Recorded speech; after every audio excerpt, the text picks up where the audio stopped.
Olá, tudo bem? Estamos aqui em mais um episódio do Edrincast. Hoje eu estou aqui mais uma vez com a professora Renata Gaspar, quem divide comigo a interlocução desse podcast, e a gente recebe uma convidada super especial. É a professora Leila Arruda Cavalieri.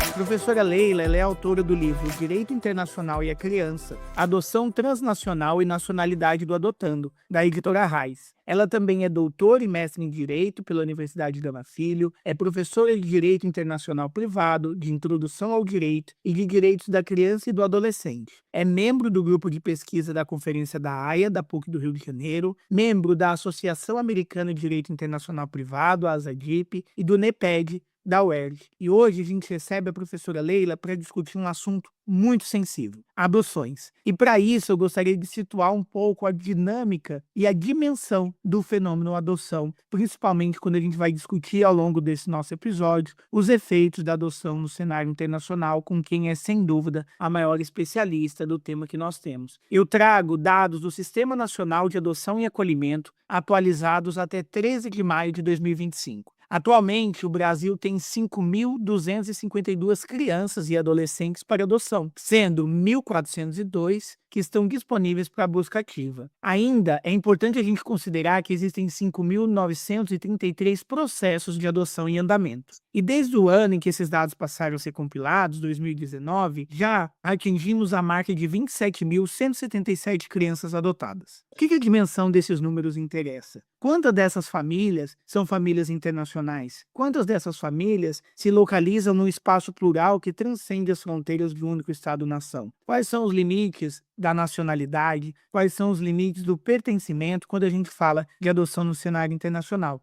E é para isso que a gente convida hoje a professora Leila para esse debate. Professora Leila, seja muito bem-vinda ao Edrincast. Boa tarde, prazer enorme, especialmente vindo de pessoas que eu gosto tanto. Renata é minha amiga e tem um detalhe engraçado que quando eu já conhecia a Renata, mas a figura dela ficou muito marcante para mim quando ela foi a um congresso levando a filhinha dela com meses. E eu achei aquilo o máximo, porque ela não deixou de dar a palestra fantástica, por sinal, participar de várias mesas, mas não deixou a maternidade de lado. Eu que lido com questões de criança, adolescente, aquilo me maravilhou muito. E a Renata com aquela agitação dela, e levanta, e vai, e troca e tal. Dali a pouco estava ela com a Nelly no colo de novo, dando uma papinha, arrumando a roupinha. Foi uma coisa fantástica. Então, eu tenho muita admiração pela Renata, e agora acabei de saber que o Paulo também, né, foi selecionado entre várias pessoas para participar na ONU, né, Paulo? Eu não sei se é Isso, de um período no pesquisa Tribunal do Mar. do Tribunal do Mar. Ela, como se fosse um estágio no Tribunal do Mar. Muito bacana isso. Leila, muito Em- obrigada. Você sabe que tem uma máxima que eu costumo utilizar, que é assim, ó, Deus faz e a gente vai se juntando, né? Então, a emoção de estar perto de você é a mesma que eu senti, eu sinto sempre quando você conta esse episódio. E do Paulo também, né? Eu não posso nem dizer. É uma pessoa com quem a gente vai crescendo junto, né? Cada um na sua etapa, cada um na sua fase, mas sempre lado a lado construindo projetos de propósito como esse aqui. Então, eu gostaria muito de te agradecer que você sempre está com a gente, você sempre aceita os nossos convites, você sempre faz questão de trazer o seu conhecimento, que ele é emoldurado por carinho, generosidade. Então, para a gente é muito importante você estar aqui. Muito obrigada. Eu agradeço. A minha disponibilidade, não só porque eu faço questão de divulgar algumas partes da adoção internacional, da interna e da internacional, que são desconhecidas pelas pessoas, e muitas vezes até por advogados, né, Renata? Às vezes eu recebo consultas assim informais de amigos e tal, mas eu posso fazer isso assim, assim, eu boto a mão na cabeça e falei, meu Deus, você não pode fazer isso não está na Convenção da Haia, isso não está na lei interna brasileira, isso é ilícito. E tirar essas dúvidas, às vezes, é uma coisa coisa que me satisfaz muito. É claro que eu também tenho um pouco mais de disponibilidade, porque eu estou aposentada, mas estou fazendo agora as coisas que eu gosto. Maravilhosa. Então, sem mais, a gente vai iniciar com umas perguntinhas, porque as pessoas, os nossos ouvintes, seguramente já estão esperando algumas respostas, digamos assim. Leila, a adoção internacional é uma forma de cooperação jurídica internacional. Então, além das normas brasileiras, que normas, que regime jurídico a gente poderia indicar como aplicável para a adoção internacional? Renata, você falou muito certo, né? As normas de direito internacional privado, elas são internas, né, feitas pelos nossos legisladores. Mas a partir do momento que qualquer país aceita aderir a uma convenção, a um tratado internacional, esse país fica obrigado a cumprir aquelas regras. Houve, a partir de uma determinada época, 1993, 1999, 1993, porque na Haia foi gerida a Convenção sobre Adoção. Em 99, quando o Brasil internalizou essa convenção. Então, nesse período, a lei brasileira precisou começar a ser adaptada às normas trazidas pela convenção, na medida em que o Brasil tinha ratificado a convenção, não tinha sentido não usar. E eu vejo, agora muito menos, graças a Deus, mas no início, lá para o início dos anos 2000, os juízes federais que aplicavam as convenções da Haia, que são os competentes para isso, não liam as convenções, não conheciam. Hoje a gente tem uma série de convenções ligadas ao direito de família, como essa com a qual você trabalha muito, a Convenção do Sequestro, a Convenção de Prestação de Alimentos, a da Apostila, que estão sempre na ordem do dia do direito internacional. O juiz federal é obrigado a conhecer, o juiz não federal também é obrigado a conhecer, os professores e os alunos que se interessam pela área do direito internacional também, né? Não podem fugir desse conhecimento. Então, além do Estatuto da Criança e do Adolescente, que é a nossa lei interna, e apesar de ser um estatuto, falar absolutamente de tudo que diz respeito à criança e adolescente, ele tem 2 artigos, apenas 2 artigos, mas que se subdividem, incisos, alíneas, etc., como a gente sabe, parágrafos, e que são capazes de dar toda a formulação necessária para uma adoção, tanto interna quanto internacional. Porém, nos artigos relativos à adoção internacional, a Convenção da Haia foi totalmente utilizada. Então, mudou-se o estatuto para poder colocar nos artigos os preceitos da Convenção da Haia, o que foi assim um passo incrível, porque partindo do primeiro detalhe que eu acho assim muito importante, uma definição do que é a adoção internacional. Porque isso, às vezes, impactava determinadas decisões.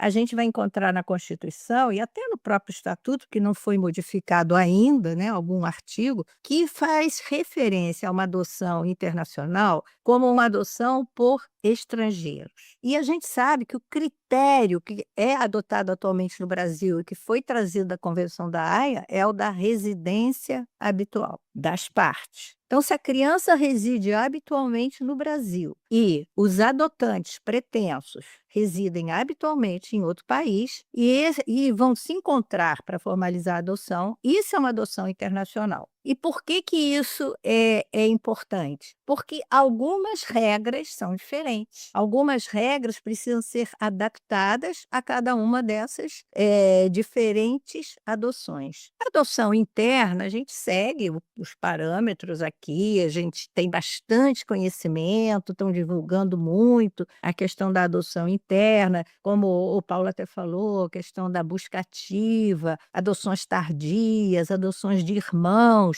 Isso é mais facilmente verificável. Agora, questão da adoção internacional, quando você ultrapassa a fronteira jurídica de um país, você tem questões que você não pode deixar de avaliar. Como essa criança residente no Brasil, que vai ser levada por residentes na Itália, vai assumir a sua cidadania? Será que ela vai ser obrigada dali a alguns anos a prestar serviço militar? Será que ela vai perder algum direito relativo aos seus estudos públicos? Será que essa criança vai conseguir residir permanentemente nesse país? Então, são várias questões. Será que ela vai ter direitos hereditários? O que que a gente sabe no Brasil? A adoção concedida, sentença constitutiva, o filho adotivo não é filho adotivo, é filho. Então, todos os direitos inerentes à filiação brasileira, que a gente sabe que está lá até na Constituição. Mas será que nos outros países isso vai funcionar da mesma forma? Será que essa criança será considerada um cidadão de segunda ou terceira ou quarta classe? Ainda mais se for para países considerados mais desenvolvidos, que a gente nem usa muito, nem se usa mais esse termo, mas eles veem dessa maneira, né? Pega uma criança da América do Sul, abandonada, rejeitada, já com mais idade. Será que essa criança vai ser vista como filho mesmo desse casal residente no exterior? Como esse casal gostaria que fosse? Vai depender da lei interna de cada país. Então, essa questão que eu acho assim primordial. Você vai usar o direito interno brasileiro, lei de Estatuto da Criança e do Adolescente, e vai usar a Convenção da Haia também. Alguns países já se adaptaram para a questão da nacionalidade, para a questão da cidadania, para a questão também dos direitos hereditários, mas nem todos. O que tem acontecido agora, mais comumente, é que poucos países têm tido interesse em adotar uma criança no Brasil. Não sei se é porque está tendo uma demanda menor em relação aos adotantes, ou se há uma oferta muito maior por causa das guerras na Europa, na Ásia. São essas guerras que causam, né, um estrago tão grande e os órfãos oriundos dessas guerras.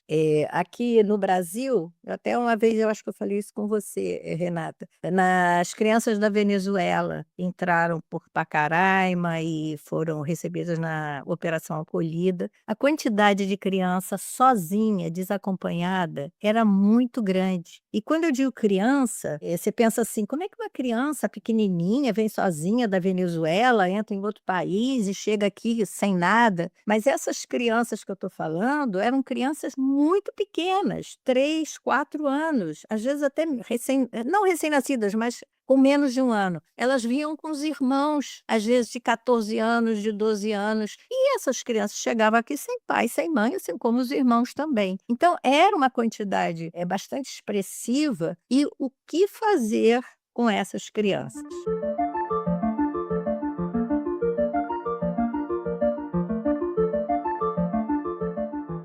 Professor, eu queria agradecer aí a resposta, ela foi super elucidativa, ela trouxe para a gente conceitos importantes, né, da definição de uma adoção internacional, a percepção de como a gente pode diferenciar, né, em verdade, essa adoção de outros mecanismos, mas eu queria, e aproveitar até da sua experiência com os casos, trazer aqui um questionamento que ele é um tanto quanto habitual, principalmente quando a gente pensa nessa redução de famílias com residência habitual no exterior interessadas por adoção no Brasil. Por que os procedimentos de adoção são tão lentos? Eles precisam ser lentos? A lentidão desses procedimentos coopera com os princípios que são fundamentais para que essa adoção ocorra em conformidade com o melhor interesse da criança? E dentro desse aspecto, quando a gente pensa em lentidão, em aquilo que precisa ser analisado e aquilo que precisa ser considerado, no curso desse processo de adoção, há uma diferença da adoção nacional para a adoção internacional? O juiz, a juíza, precisa considerar a possibilidade dessa criança passar a ter residência num outro país de forma diferente? Queria ouvir um pouco da senhora sobre isso, se possível. Paulo, essa questão é uma questão de turbulência, inclusive, entre os juízes da infância e da juventude. Eu assisti há pouco tempo uma palestra do juiz aqui do Rio de Janeiro, o Sérgio Luiz, e ele dizia que estava muito lenta a primeira parte do processo adotivo, que é a extinção do poder familiar. Mas, ao mesmo tempo, ele dizia, é tão perigoso você ser apressado numa extinção dessas e uma semana depois aparece uma tia biológica que sempre teve interesse em cuidar da criança e que só não soube que a criança tinha sido abandonada pela mãe, pela genitora ou pelo genitor. Então, é bem difícil. Agora, o processo de adoção interna é muito lento também. E todas as etapas eu acho que são de muita importância. Sabe por que que eu estou falando isso? Tem havido mais de um congresso e mais de uma reunião a respeito da questão das crianças devolvidas. E o que se conclui dessas devoluções? Na maior parte das vezes, graças a Deus, as crianças são devolvidas ainda no cumprimento do que a gente chama de estágio de convivência. Quando a família já se habilitou, já foi aceita, está entrando em contato com a criança pela primeira vez. Né? Saiu lá das chamadas de vídeo, já viu pessoalmente e vai passar um fim de semana com a família ou vai fazer uma pequena viagem com a família, isso tudo autorizado pelo juiz, porque ele já concedeu a guarda para fins de adoção. Esse primeiro contato, se ele não for muito bem instruído, ele é desastroso. E por isso é que vem os casos de devolução nessa fase. 10% de casos de devolução de criança durante o processo de estágio de convivência. Eu acho 10% muito. O que eu considero que pode estar causando essa falha? Uma pouca informação aos pais sobre o que é exatamente uma adoção. O que a lei estabelece? A primeira coisa, a família adotante, eu falo família, que pode ser um só, podem ser dois, mesmo sexo, nada disso interfere idade. A única questão da idade é que não pode ter menos de 18 anos para se habilitar e nem ser menos de 16 anos mais velho que a criança. O resto tem muito problema. Então, essa família primeiro se habilita.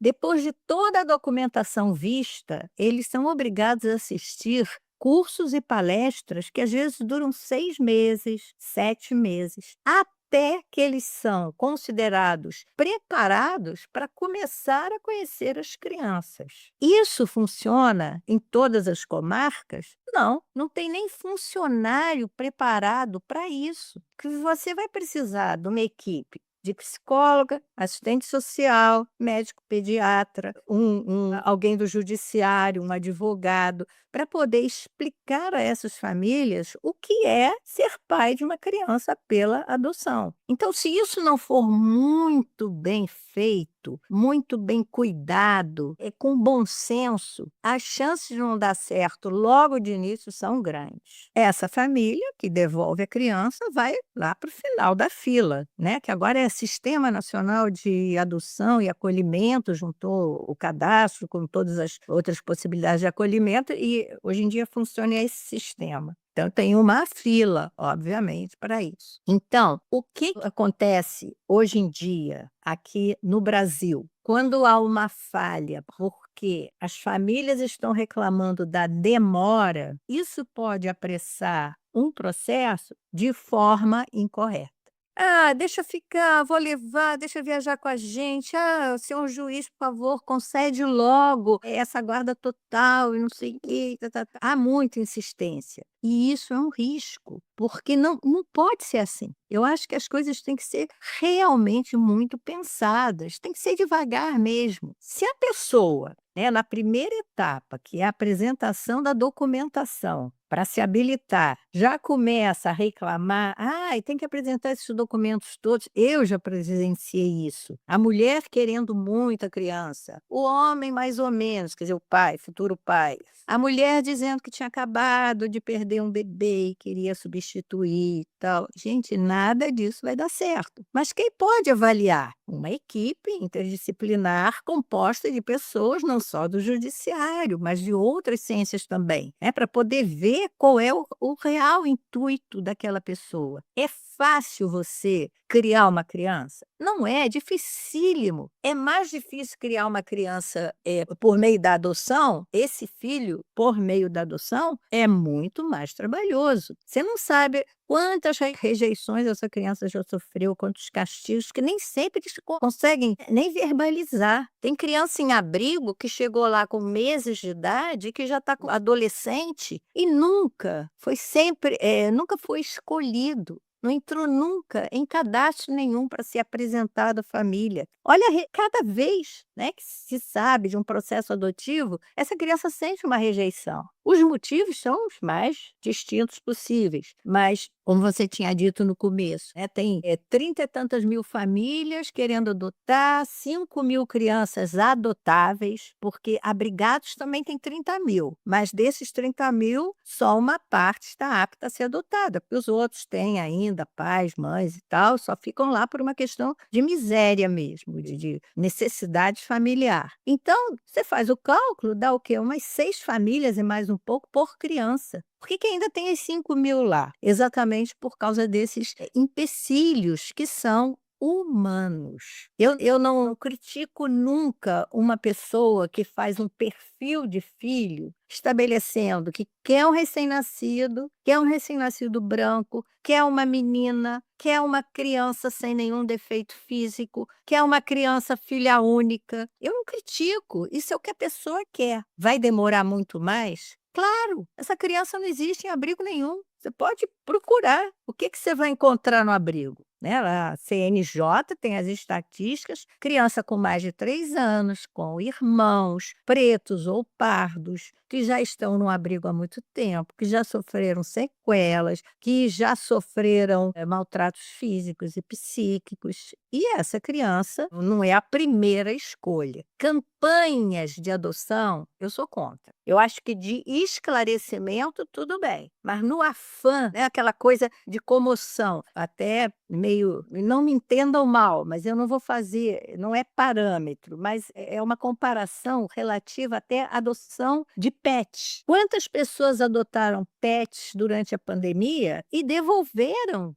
ou abandonaram na rua, porque passa aquele afã emocional e aí a pessoa chega e percebe que a realidade não é o ideal. O que ela tinha idealizado não é o real. E com criança é muito, muito mais difícil, né, Paulo? A gente sabe isso. Então, a primeira coisa, precisa ser demorado? Precisa, pelo menos 9 meses, que eu acho que é mais ou menos ficar parecido com a gestação biológica. Mas quando é mais rápido, pode ter certeza que depende muito também do perfil que os adotantes estabeleceram. Quando você vê adoção de adolescentes, você pode ter certeza que foram adoções rápidas. Quando a criança já estava com 14, 15 anos, talvez em 6 meses a família adotiva já esteja apta, preparada, porque essa criança vai estar logo, eles não fazem questão de idade, e eles vão passar na frente de uma porção de outras famílias, os adotantes, que fazem restrições a determinadas características das crianças. Isso é um ponto. O outro ponto, que também faz demorar um pouco. A questão mesmo de alguns desconhecimentos do lado da assistência social. Por exemplo, o que o juiz que segue estritamente a lei vai ter que fazer? Tá? Essa criança tem uma família que está interessada nela, vamos buscar a família extensa. Começa a procurar e manda funcionário ver a família, ver se acha, aí publica edital, aí vai saber se tem alguma tia-avó, se tem alguma avó, às vezes acha a avó diz, já crio 7 netos, não posso criar mais um. E essa busca, eu acho que ela precisava ter um limite temporal. A lei até dá prazos para tudo, mas a gente tem certeza, não são cumpridos porque é impossível você cumprir. Então, isso é um obstáculo também, né? O excesso de cuidado para buscar essa família extensa. Quando se conversasse com uma psicóloga ou com uma assistente social, a assistente talvez dissesse assim: pode ter certeza que não vai aparecer mais ninguém, houve tal coisa assim, assim na região, não existe mais parente, a gente buscou lá nos registros, a família morreu num desabamento, a mãe que abandonou a criança não tinha contato mais com ninguém, foi expulsa de casa quando engravidou. Então, esses dados são importantes para fazer o processo ficar um pouquinho mais rápido. Não digo que não deva ter cuidado, sempre tem cuidado, porque já aconteceu, né, mais de uma vez, de o pai biológico da criança estar preso por uma série de motivos, né? E ele, quando soube que o filho estava habilitado para ser adotado por uma família, ele ficou desesperado. Ele soube por uma conversa de uma visita que foi, então, mas ele não podia fazer nada, ele estava preso. Então, quando ele saiu, ele tentou conseguir de volta a guarda da criança, a mãe já tinha abandonado mesmo, e foi uma dificuldade muito grande, porque ele era um egresso do sistema penitenciário, imagina, né, a dificuldade. Mas ele quis criar, ele acabou conseguindo, e acho que 3 crianças voltaram para viver com ele. E foi um caso de tráfico de drogas e tal, não era um crime assim, contra a vida, então as coisas se acertaram. E aí a gente parte para o primeiro princípio que é básico em qualquer adoção, que é tentativa de reintegrar, não é busca por parente que queira a criança, a família extensa não, é reintegração na família original. Você vê nesse caso do pai, na penitenciária, voltou, arranjou um emprego, conseguiu ajuda, por que não as crianças se reintegrarem ao núcleo familiar dele, com ele e com os irmãos? Então, esse é o primeiro princípio. Vamos tentar? Vamos. O que às vezes dificulta esse processo? A mesma coisa. Funcionários especializados para indicar: olha, fulano, você tem um problema, você tem uma doença, que é o alcoolismo, você tem que procurar grupos de apoio. Isso é uma coisa. Ah, fulana, olha, esse tipo de comportamento, de agressão e tal, vamos dar a você um apoio psicológico. Você vê que isso não se faz mais, não se bate num bebê recém-nascido porque está chorando. E essas pequenas coisas demandam não só um conhecimento maior, mas também uma vontade de que aquilo aconteça, né, Paulo? Mas eu tenho um contato grande com a CEJAI, que é a Comissão Estadual Judiciária de Adoção e Internacional aqui no Rio de Janeiro. E você sabe quantas funcionárias tem para resolver todos os casos de adoção do Rio de Janeiro? 3. Nossa. 3. Tem uma psicóloga, tem a coordenadora, tem uma assistente social. E elas estão num cantinho de uma sala do tribunal reclamando: olha só como é que eu vou receber, no caso, né, de adoção, CEJAI, adoção internacional, como é que eu vou receber aquela família que é residente na Itália? Não tem nem espaço para eles sentarem, para ficarem aqui brincando com as crianças. Eles já tiveram espaço melhor, mais lúdico e tal. Agora sim, são 2 mesinhas num cantinho, parece até que é um porão. Quer dizer, Sim. é milagre, são funcionários interessadíssimos, pessoas assim da maior capacidade, mas tem uma hora que aquilo se exaure, né? Elas não dão conta, essas 3 moças não dão conta. Eu estive lá há pouco tempo.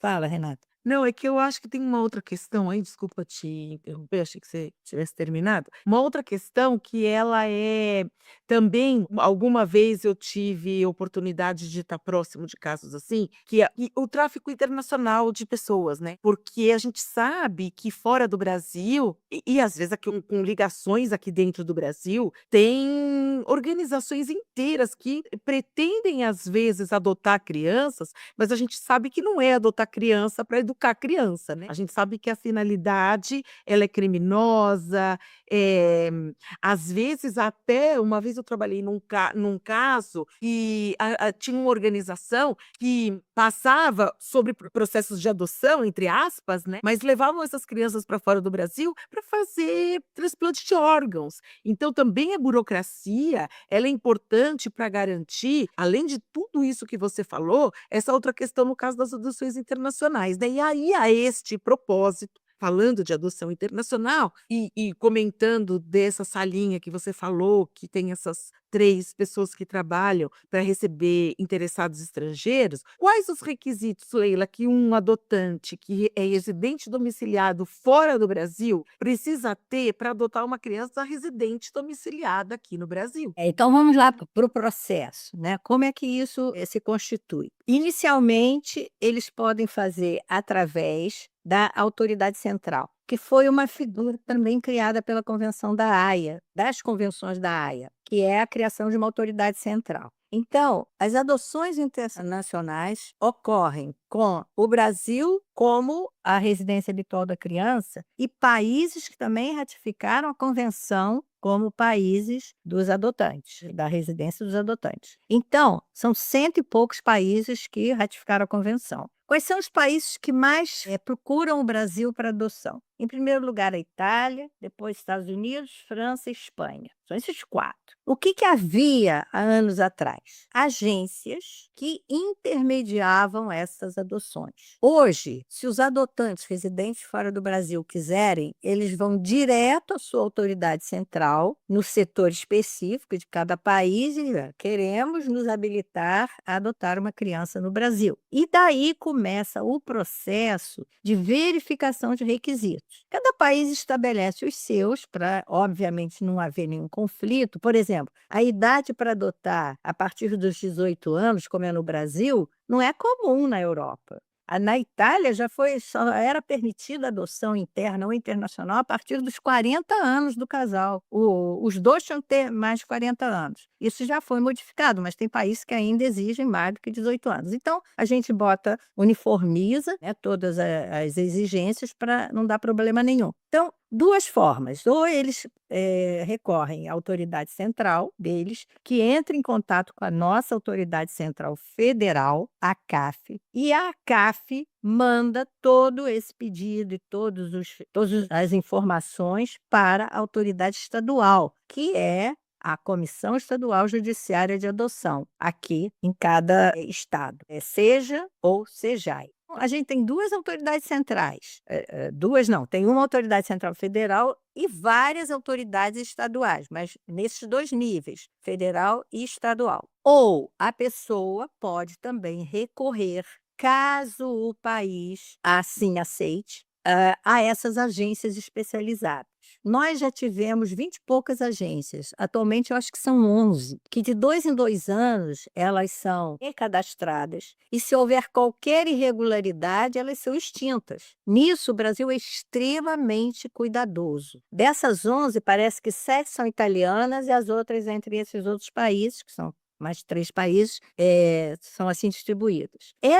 Tanto a Autoridade Central Federal do país da residência dos adotantes, quanto essas agências de adoção no exterior, elas são obrigadas a fazer um dossiê muito completo dessas famílias, em relação a comportamento pessoal, a comportamento social, como interagem na comunidade. Eu acho até interessante porque, às vezes, vão às casas das pessoas para conhecer num determinado dia. E a família fica assim mais ou menos tranquila, assistente social aqui da agência tal, por Lemenore, qualquer coisa assim. E não vai voltar tão cedo e tal. No dia seguinte, tem uma equipe de novo na casa. Aí a família já, ai meu Deus do céu, mas aí já começa a agir mais naturalmente, porque no fim de semana aquela equipe vai estar de novo lá observando. Então, esse tipo de trabalho, se ele for muito bem feito, ele tem sido muito bem feito, ajuda muito a criar um dossiê para não haver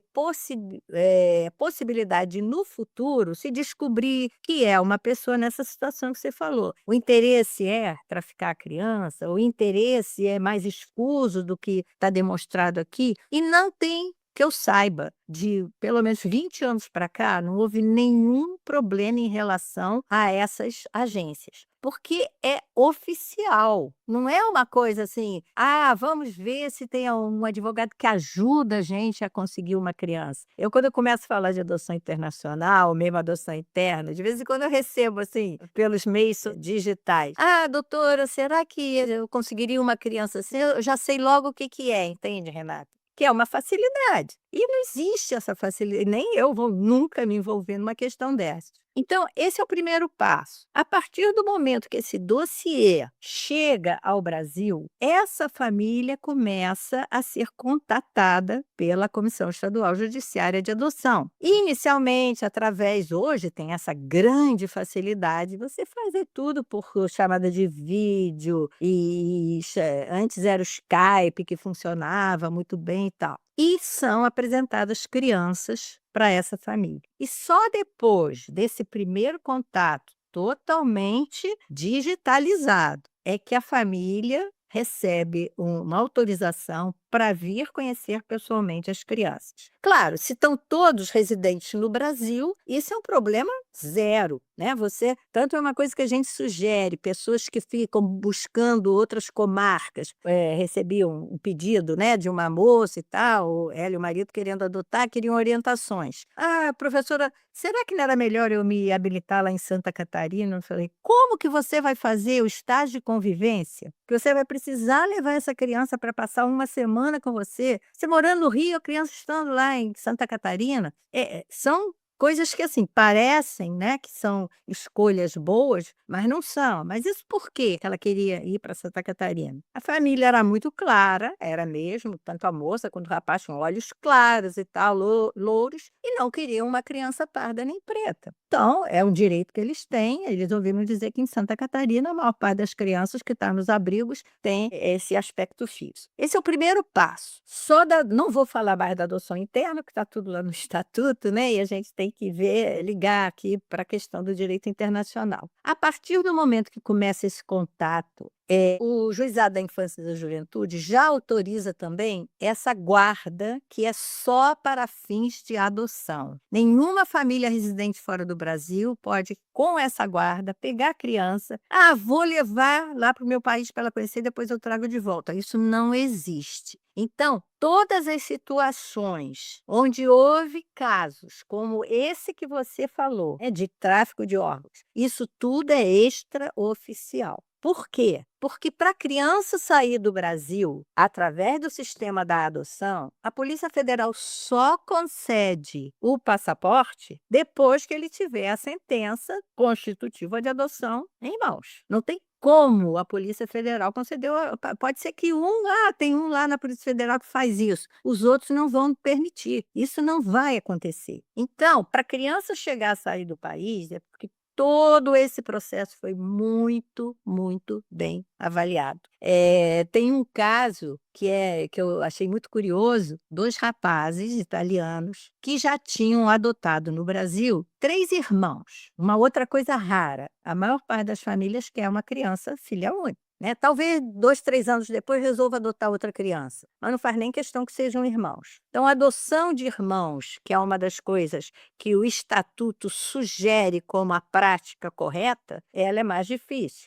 Tem acontecido, mas não é o padrão. Mas esses 2 rapazes italianos moravam juntos e tal, adotaram 3 crianças, 3 irmãos. E eu os conheci quando eles vieram para adotar o 4º irmão. Então, o dossiê deles foi todo refeito. As crianças vieram junto para levar o irmãozinho, que elas nem conheciam. A mãe tinha tido o 4º filho depois que os outros 3 mais velhinhos já estavam morando na Itália. E, na saída, um dos dias que eles estavam lá, conhecia as crianças, já falando italiano, fazendo tudo como se fosse italianos. É muito engraçado, muito bonito, né? Até comovente. Um deles me falou assim, avise a mãe deles, por favor. Eu estava lá só de ouvinte, eu não trabalho no tribunal. Mas eu achei interessante que, por coincidência, eu estava escrevendo a tese e tal. Eu falei, nossa, que caso legal. E aí ele falou assim, avisa a mãe deles para parar de ter filho, que a gente não vem pegar outro irmão, não. Já estavam levando o 4º. É outro trabalho que precisa ser feito. Pegar essa mulher, ensinar a ela, porque não adianta o conhecimento só teórico. Para colocar aquilo em prática, você tem que ensinar 10 vezes. E a gente vê isso nos adolescentes que têm todas as informações possíveis hoje em dia e que engravidam. Então, não critico ninguém em relação a isso. Você não sabe também o tipo de marido que ela tinha, de companheiro que ela tinha, se ela não foi estuprada pelo companheiro várias vezes sem querer. Enfim, eles levaram esse 4º irmãozinho. Mas esse primeiro princípio, que é a da reintegração, esse assim, acima de todos. O segundo princípio que eu acho muito importante, Superior interesse da criança. Está em várias convenções. E o que é o superior interesse da criança? Para mim, isso resume numa frase: achar a família para a criança e não a criança para a família. Isso é básico. Né? A família pode querer ter um perfil, mas se a criança não se adaptou àquela família, não tem jeito. Essa adoção não vai dar certo. O segundo princípio é esse: superior interesse, achar uma família para a criança e nunca uma criança para a família. Terceiro princípio: não haver nenhuma intenção de lucro. Então, a gente passa ao largo dessas questões, o que não quer dizer que não haja advocacia na adoção internacional. Isso é outra coisa. A família residente fora do Brasil pode contratar um advogado para acompanhar, para fazer tradução, para levar nos abrigos ou para acompanhar num passeio. Não tem verificação de documentação, problema nenhum. É uma questão de honorários, desde que eles não sejam, obviamente, abusivos. Mas o que a gente fala do lucro é aquilo: quanto custa uma criança? Isso parece assim tão absurdo, mas eu já ouvi essa frase, talvez um pouco mal traduzida, mas o casal quase que disse isso. Quanto eu preciso, quanto eu vou gastar para ter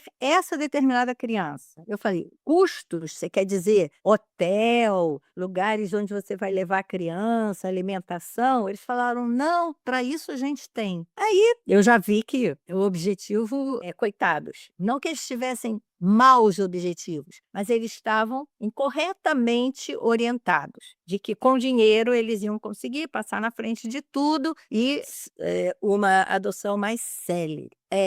Outro princípio que eu acho muito, muito importante: o juiz da infância e da juventude que concede a adoção tem que conhecer a lei que vai ser aplicada à criança no exterior. Aquilo que a gente falou. Eu não sei nem se vocês sabiam. Vocês sabiam que na Noruega tem serviço militar obrigatório para mulheres? 2 anos. Não sei. Eu também. Israel já houve vários casos de adoção internacional no Israel. Noruega, eu não sei. Suécia, já teve vários. Mas é assim, é uma coisa que é questão de se pensar, porque a família, digamos, né, norueguesa vem e adota uma adolescente de 15 anos. Em 2 anos, essa menina vai para o serviço militar e fica 2 anos separada da família. Será que isso não atrapalharia, já que ela é uma adolescente, essa melhor adaptação? É questão, o juiz tem que conhecer a lei. Essa criança vai chegar lá e não vai ter a residência definitiva. A qualquer momento pode ser deportado. O juiz fala: não, não vou mandar. Ou então, ela vai, se os pais morrerem, ficar à própria sorte. Também não precisa ir. Tem outros países que têm uma legislação mais acolhedora, como é o próprio caso da Itália, né? Outro princípio que eu acho que acaba sendo importante: controle judicial. Por que eu digo isso? Antes do Código de Menores, né, voltar historicamente, em 1979, não havia nenhuma menção no Código Civil de 2002, nem na Constituição, a respeito de adoção internacional.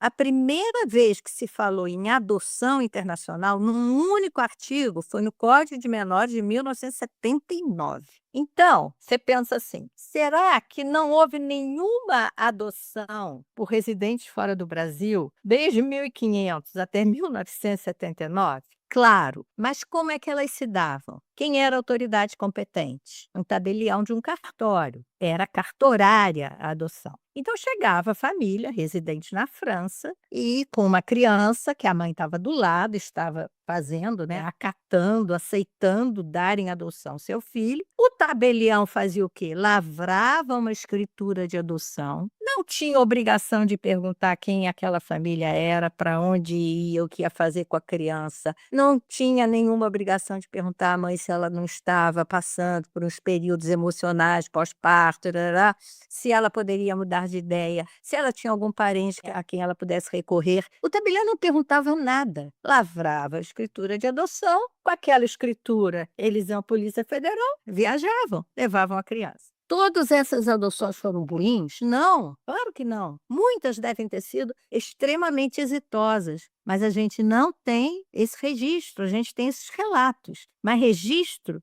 a gente tem dos cartórios, mas se registrar um acompanhamento pós-adotivo, não existe. Então, a grande descoberta que eu acho do legislador no Código de Menores de 79 foi isso: submeter as adoções internacionais ao controle judicial, as nacionais também, óbvio. Então, com isso, obrigatoriamente, qualquer pessoa que quisesse adotar uma criança tinha que buscar o juizado. Antigamente, juiz de menores, agora juiz da infância e da juventude. Então, esse controle judicial é de suma importância exatamente para dar muito mais segurança a essas adoções. Para os dois lados, né? Obviamente, para os dois lados. E um outro princípio que é importante, que é o princípio que a gente chama de excepcionalidade. Só vai sair do Brasil a criança que ninguém quer aqui. Horrível usar essa expressão, mas é real, né, Renata? Tem crianças que são preteridas, que ninguém quer. Tristemente, porque a família biológica já não quis. Tanto que a criança está ali naquele abrigo. Já foi rejeitada uma vez e a criança percebe, né, desde muito cedo, que ela não está mais com mãe, com pai. Hoje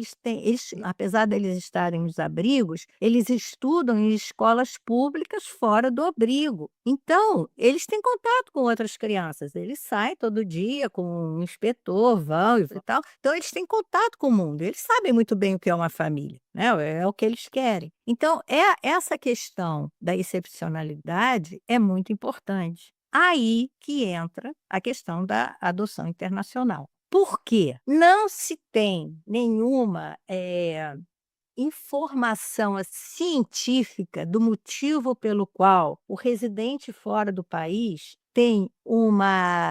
faz um perfil do adotando muito mais flexível do que do brasileiro. Eu acho que é uma coisa meio sociológica, desse negócio de família de sangue. O latino é muito apegado a isso. E na Europa, isso acontece com menos frequência, talvez com menos peso. Então, aquela criança que está 12, 11 anos num abrigo, se ela for oferecida a uma família residente fora do Brasil, é possível que as chances dela sejam muito maiores, já que ela foi oferecida a várias famílias brasileiras e nenhuma aceitou. Então, não que a panaceia para todos os males seja a adoção internacional, não é isso, mas que desafoga um pouco. Eu acho que a última estatística que eu vi, parece que tinha umas 40 famílias estrangeiras, residentes fora do Brasil, esperando uma criança aqui para adoção.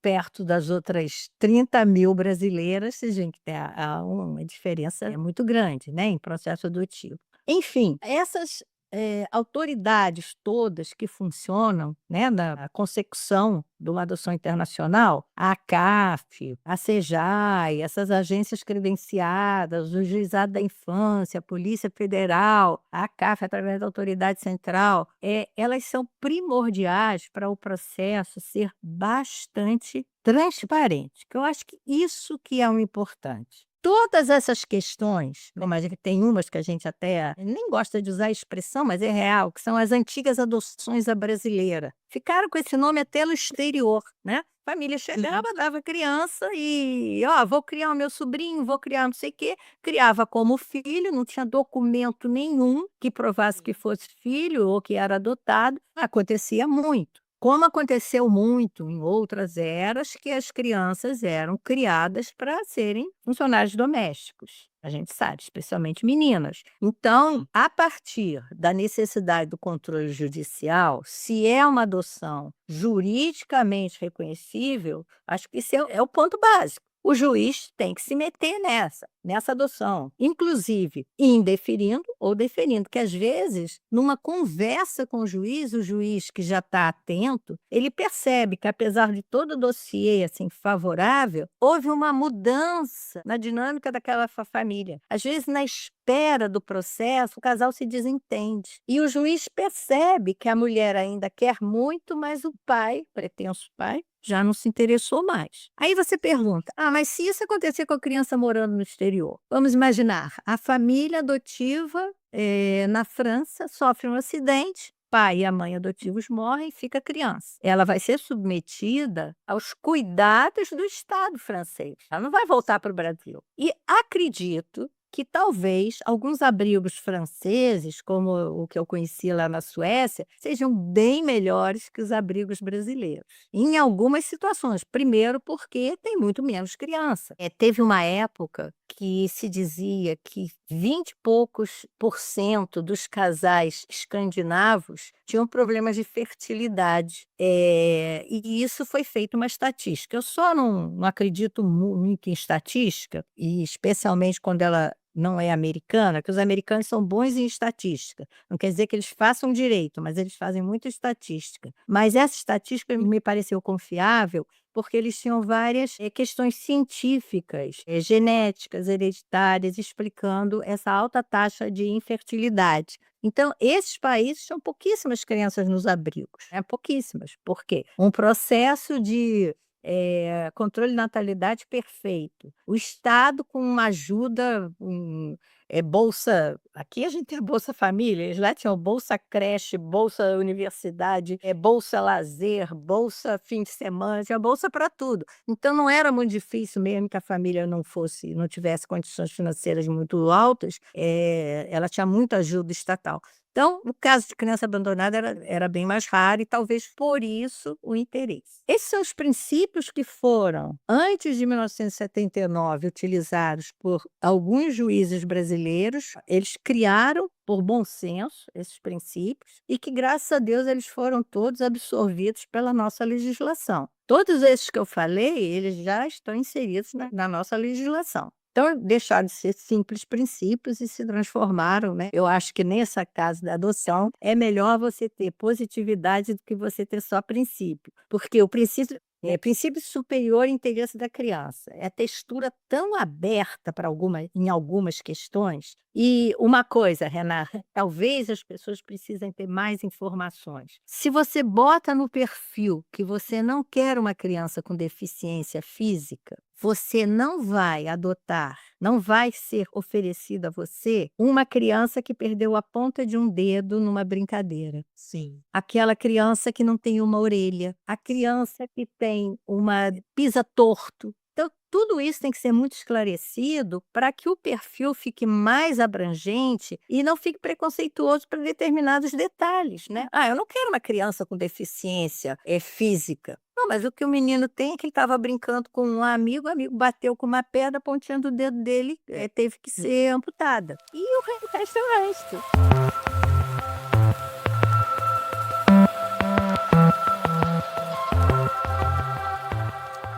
Teve uma verdadeira aula do dia de hoje, a gente teve uma oportunidade aí muito rica de aprender. Acho bem interessante quando aí já encaminhando para o fim, a senhora consegue demonstrar aí de maneira bem estruturada essa transformação de algo que os juízes juízes e juízas aplicavam numa apreciação dos casos, e isso se converter enquanto norma. Eu acho que isso dialoga com algo que a gente vem construindo aqui ao longo dos nossos episódios, mostrar como o direito ele também se transforma por meio dos casos, por meio da atuação judicial, e não tão somente, o direito não se realiza somente pela prática da lei, tal como posta, mas ele é uma construção que se dá em diversos aspectos, e eu acho que isso foi muito interessante, e de maneira aqui muito grato. Eu agradeço pela sua cooperação. Acho que a gente saiu daqui com muito aprendizado. Acho que a senhora conseguiu tratar de temas complexos com sensibilidade e empatia, e a gente não pode deixar de pensar que esse é um propósito da sua carreira. E aqui na Edrim a gente sempre pergunta para os nossos convidados, para as nossas convidadas, qual é o propósito do direito internacional. Então eu queria saber, professora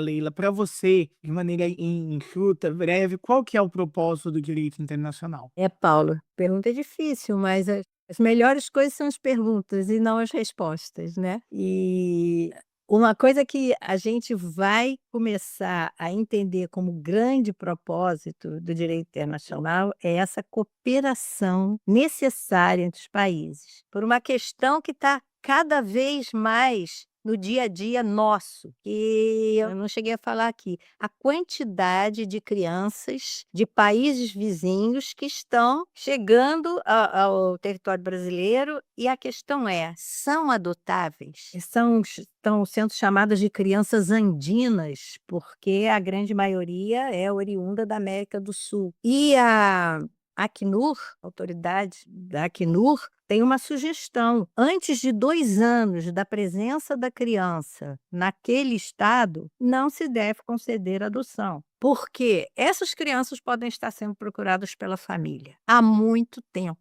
Mãe não desiste. Uma vez eu assisti até só para finalizar, é um caso bem bonito. Era uma senhora, estava sendo entrevistada porque ela buscava o filho. Ah, meu filho sumiu de casa, não sei se foi sequestrado, não sei o que. E eu olhava, era uma pessoa da minha idade. Eu falei, poxa, filho, ela está muito acabada, né? Porque está falando em filho, a gente imagina uma criança que sumiu. E o repórter teve o bom senso e perguntou assim: mas há quanto tempo seu filho sumiu? E ela falou: 45 anos. Ela estava 45 anos buscando o filho, ela não tinha desistido. Então, essas crianças andinas, elas vão ser vão trazer uma explosão de decisões que a gente precisa tomar e vai depender muito dessa contribuição dos 2 países envolvidos, né? Ou 3 países ou 4, que é fazer um mundo melhor para todo mundo. E se você fizer um bom mundo para as crianças, você vai ter um bom mundo durante muitos séculos, né? Então, eu acho que o objetivo é realmente o propósito de fazer uma cooperação internacional inteligente, de bom senso.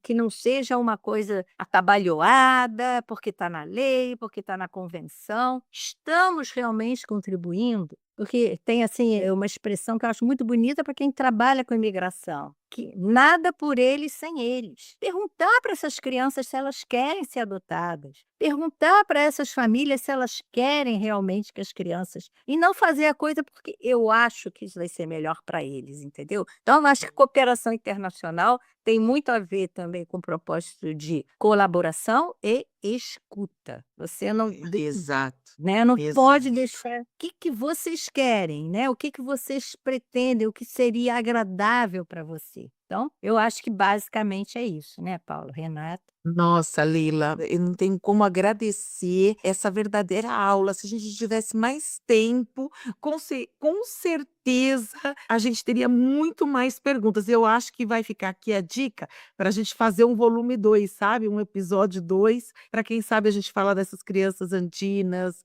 das crianças refugiadas, enfim, sobretudo numa atualidade em que a gente vê muita criança desacompanhada, às vezes até por uma questão de sobrevivência, né? Então eu quero agradecer imensamente, que eu tenho certeza que esse episódio vai ajudar e elucidar muitas pessoas que trabalham no âmbito do direito internacional, no direito internacional privado. Então, a Edrim agradece a sua generosidade e disponibilidade. Muito obrigada, Leila. Muito obrigado, professora Leila. Acho que a gente já sabe quem vai ser uma das convidadas da 2ª temporada. Eu que agradeço demais aí o tempo de vocês. Acho que a gente sempre extrapola o que vai falar. Eu não fiz assim não fiz um roteiro, porque já sai tão automático, né? A gente só acrescenta as coisas que eu pesquisei ontem, que eu falei, não, eu gosto de pesquisar na véspera, que muda tudo, né? Então tem que ficar sempre bem atento para isso. Mas eu que agradeço a vocês. E eu aproveito para você que nos ouve, não esquecer de se inscrever no Edrimcast e acompanhar a cada 15 dias sempre um novo episódio.